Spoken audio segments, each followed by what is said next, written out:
After the first 2 games of the NBA Finals, the Phoenix Suns lead the series 2-0.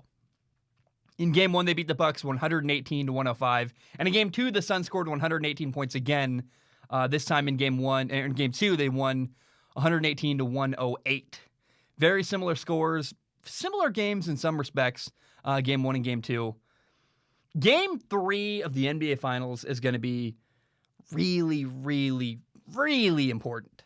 Because at this point, after watching Game 1 and 2, it's really hard to imagine Milwaukee beating Phoenix. I mean, the Suns look so good and so dominant.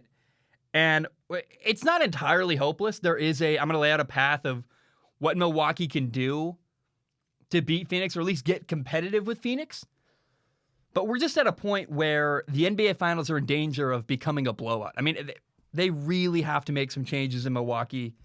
And I guess that's the big question is, will Milwaukee do what it takes to make this series competitive? Are they going to make the adjustments it's going to require? Milwaukee made a big adjustment in Game 2. There was one thing they did that was really impressive already. They did a better job defending the Suns' pick and roll, fighting through screens, meeting the ball handler at the free throw line, challenging shots, either forcing guys like Chris Paul, Devin Booker to pull up and make contested shots. They often did, but that's better.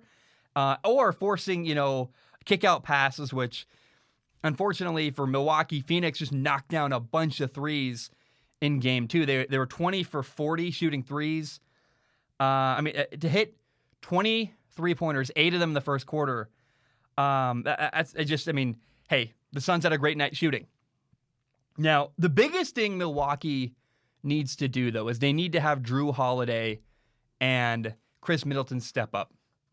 Drew Holiday really struggled in Game 1 and Game 2 shooting, missing open shots, even missing layups, like stuff that's just not good offensive basketball. I mean, the guy only had 10 points in Game 1. And then Chris Middleton struggled in Game 2 a lot. He was 5 for 16 shooting with only 11 points. And Giannis needs help, man. The 2-time MVP, Giannis, dude put up 42 points in Game 2. And I got to say, I was worried about his ankle, or not his ankle, his knee, sorry, the hyperextended knee. I was worried about his knee going into the series. Conor McGregor broke his ankle. That's on my mind, too. So Giannis hyperextended his knee in the Eastern Conference Finals. And I'm like, oh, no, this is going to be a big storyline. What makes Giannis so great is his athletic ability. He can do anything he wants inside, and what he's not very mobile. And my worry very, very quickly went away in Game 1 when Giannis ran down a Mikal Bridges layup and blocked it from behind, LeBron style, just like in the NBA Finals a couple of years ago. And it was just like, man, wow. Giannis was moving really, really well. And I limping occasionally, but for the most part, like, okay, Giannis is healthy enough. Like, he can compete. He's getting so many buckets inside. But again, like, Giannis is nowhere near the problem for Milwaukee. He needs help. He needs Drew Holiday to step up. He needs Chris Middleton to step up. Drew Holiday's given a good effort on defense, but offensively, like, 10 points in Game 1, missing layups, missing bad, open shots. You have to deliver. And right now, what Milwaukee's giving from their 2 and 3 player right now, Chris Middleton, Drew Holiday, it's not enough on offense. Now, Game 1 and Game 2 were in Phoenix. The crowd was unbelievable. I wish I could have been there. Like, really cool atmosphere. Anytime Giannis is shooting free throws, I mean, they're doing the 1, 2, 3 counting, up to the seconds it's taking Giannis to shoot the free throw, and Giannis had an air ball or two. And the series is now going to take a shift from Phoenix to Milwaukee. Game 3 and 4 are in Milwaukee. And I would imagine that's going to give Milwaukee a boost, help their team play a little better, give them lift them up a little bit to not play against a really hostile crowd on the road. Now, look, the narrative really has to be, though, can Milwaukee make this interesting? Can they make it a series at all? But I got to say, Game 1 and Game 2 confirmed my belief. Like, if you ask me, hey, Zach, who's going to win? It's Phoenix. I mean, they're up 2-0 for a reason. And I very much believe the Phoenix Suns are going to win the NBA Finals. Let's see if Chris Middleton steps up. Let's see if Drew Holiday does better on offense. Let's see if they can make a couple tweaks. But right now, like, the obvious favorite has to be Phoenix. They play so so well together. I love watching the Phoenix Suns. It's fun basketball. Their ball movement, their help defense, the way they communicate. They had a play in game 2 where they had 10 passes in one play where, leading up to a DeAndre Ayton and one for a 3-point play, they passed the ball 10 times in one possession within a 24-second shot clock. And you're like, my goodness. And it was competitive. Like, Milwaukee's doing their best, and effort's high, but I just think the Suns, their chemistry, the way they play together is going to be the deciding factor here. They're outclassing Milwaukee by far from a chemistry standpoint. DeAndre Ayton was a big presence in game 1. He had 22 points, 19 rebounds. Was not as big a presence in game 2, but in game 2, Mikal Bridges was that number 3. You always have Chris Paul and Devin Booker as the two best players in Phoenix, but then who's going to be the third guy on what given night? And Mikal Bridges was the third guy in game 2. He had 29 points in the second game of the series. And look, I can't say enough how fun it is to watch this team. Phoenix is just a blast. It's such high-level basketball. You have Chris Paul at the point guard position, 36 years old, does not look 36 years old. And it was pretty cool when Drew Holiday was guarding him, he changed his game. But there was a moment where Drew Holiday backed off and was guarding Devin Booker instead. And Chris Paul said, I got a mismatch. I don't have the best guy defending me. So he was just being way more aggressive, taking shots. Okay, if you're not going to play Drew Holiday on me, I'm going to pull up every time. And the mid-range jumper for Chris Paul, CP3, it's unreal. His fadeaway is beautiful. He had 32 points in game 1, Chris Paul did. And then you have Devin Booker, who, look, when I watch Devin Booker, all I see is work ethic and preparation. It's so obvious the dude gets after it the same way. And I kind of understand why Stephen A. Smith made that comment a while back saying, like, he's the next Kobe Bryant. Here's what I think really that means is when you watch Devin Booker, you see a guy who, his ball handling, his jump shot, a guy who's mastered his skill set and is so good in a one-on-one isolation setting.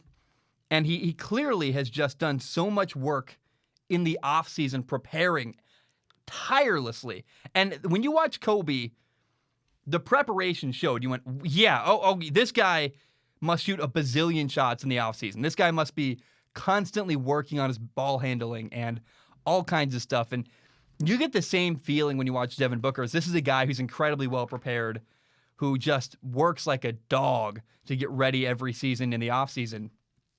And Devin Booker also has an edge that a guy like Chris Middleton just doesn't have. Chris Middleton is this really talented scorer in Milwaukee, but he's not on all the time. He's very streaky. Devin Booker he can create any shot he wants, anytime he wants.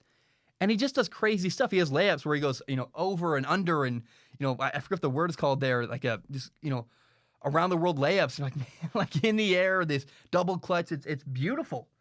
And another example of Devin Booker just being a stud, like having this edge of, this is my game.